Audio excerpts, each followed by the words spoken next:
A young child has no capacity to regulate their own emotions and sensations and the feelings in their body without the help of a caregiver, without feeling connected to their caregiver.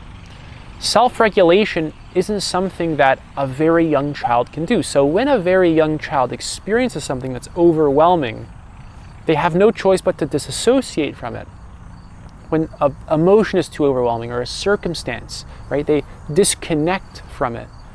And this is a way of protecting themselves. This is something that you did in your childhood over and over and over and over again whenever there was some kind of situation that you could not handle because your nervous system is too sensitive, you don't have the psychological, emotional development to process and regulate and make sense of it in a healthy way.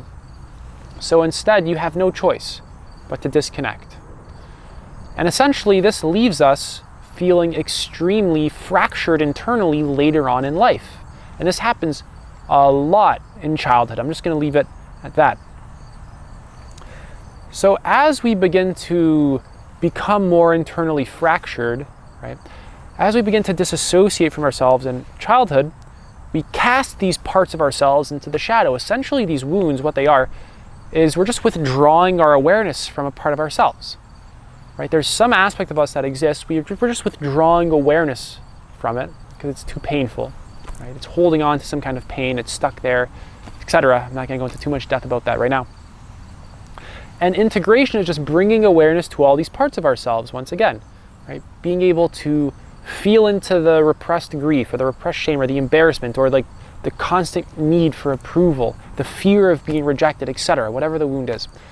It's like we're just gently bringing awareness to it over and over and over again to slowly incorporate it back into our sense of self because we cast it away from our sense of identity and self.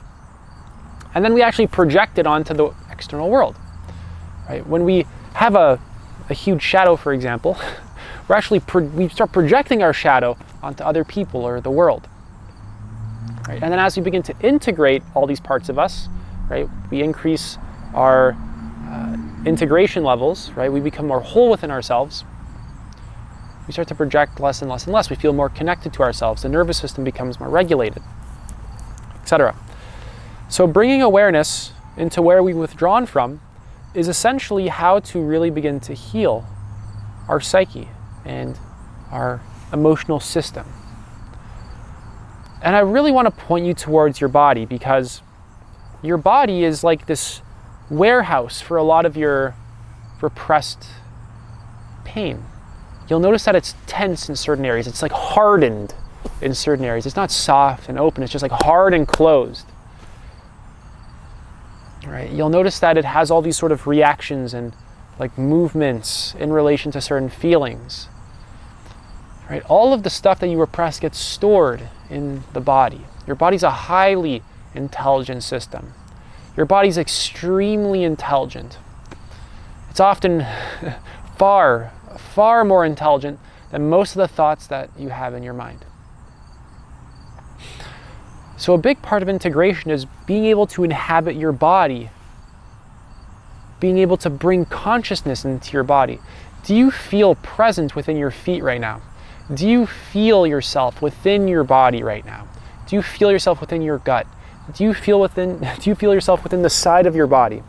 Do you feel yourself within your own skull as well? Do you feel the flow of sensation and energy throughout your body? Or is it just like numb and kind of dull and potentially kind of just disconnected?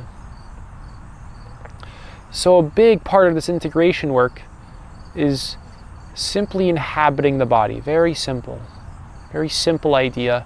But the practice of this is far more difficult because in a sense we're just coming closer and closer and closer to all that stuff that we have avoided within ourselves, all the stuff we've ran away from, all the stuff that we've cast away into the shadow, all the stuff that's came back to bite us in the ass 20, 30, 40, 50 years later.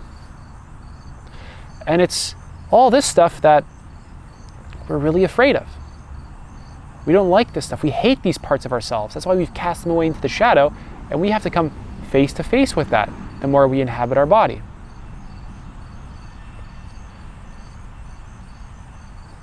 So let go of this idea that your body is just this like dumb hunk of meat.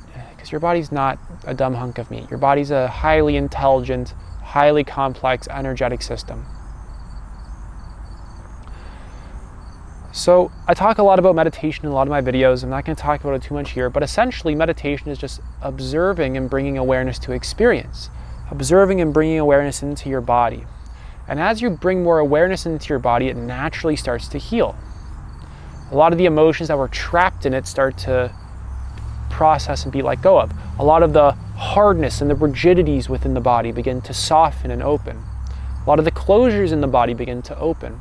The more you can bring awareness into your body.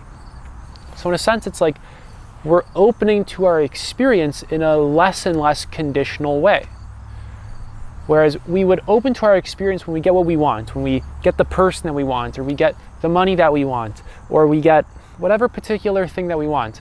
Right now, it's like we're learning to just remain open to experience rather than always needing to close down to it, essentially out of fear and underlying trauma, underlying wounds, essentially. And it's interesting because as you begin to integrate all these parts of yourself more and more and more and more, you actually learn to open to your own pain. You learn to open your heart to yourself. You learn to actually be compassionate towards the pain that's existing inside of you.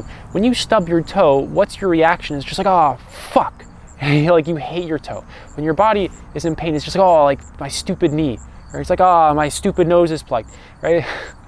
Right? Or is it having compassion towards your knee, having a sense of an open heart towards your knee? There was this one study where these scientists hooked up these Buddhist monks to, I believe, an EEG machine. And they're just measuring their brain waves and looking into all that stuff. And one of the scientists, he asked the Buddhist monk, do you ever move during meditation? And he replied, only out of compassion for my knees. Right? And to a Westerner, that sounds ridiculous. Compassion for your knees, that's stupid. Right? But of course, to a person with real wisdom, that's fucking genius. Right? It's like this person has rewired his psyche to be caring towards his own knee. Why would you not want to be caring towards your own knee? Right? The lack of care for your own knee is like this extra layer of suffering and closure. Right? And he could see that. He could see what he was doing at that sort of subconscious, unconscious level, and he could stop doing it because he's practiced so much meditation. He's watched his mind close to experience over and over and over again. He's watched his heart close over and over and over again.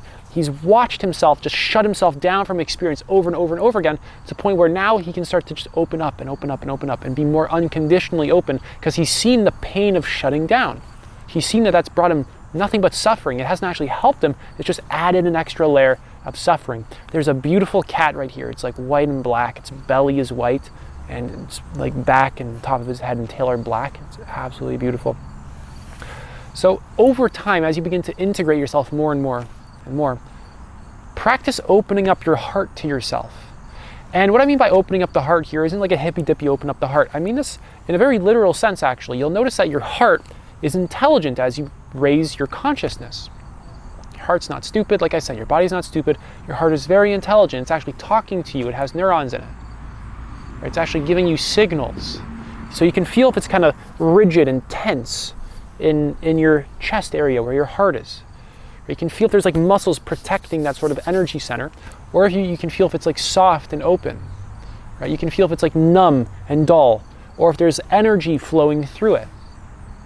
So it's like we're opening up our heart slowly to our own pain as we can handle it. And the truth is that right off the bat, you're not really going to be able to do that because we're talking about all the parts of yourself that you hate here.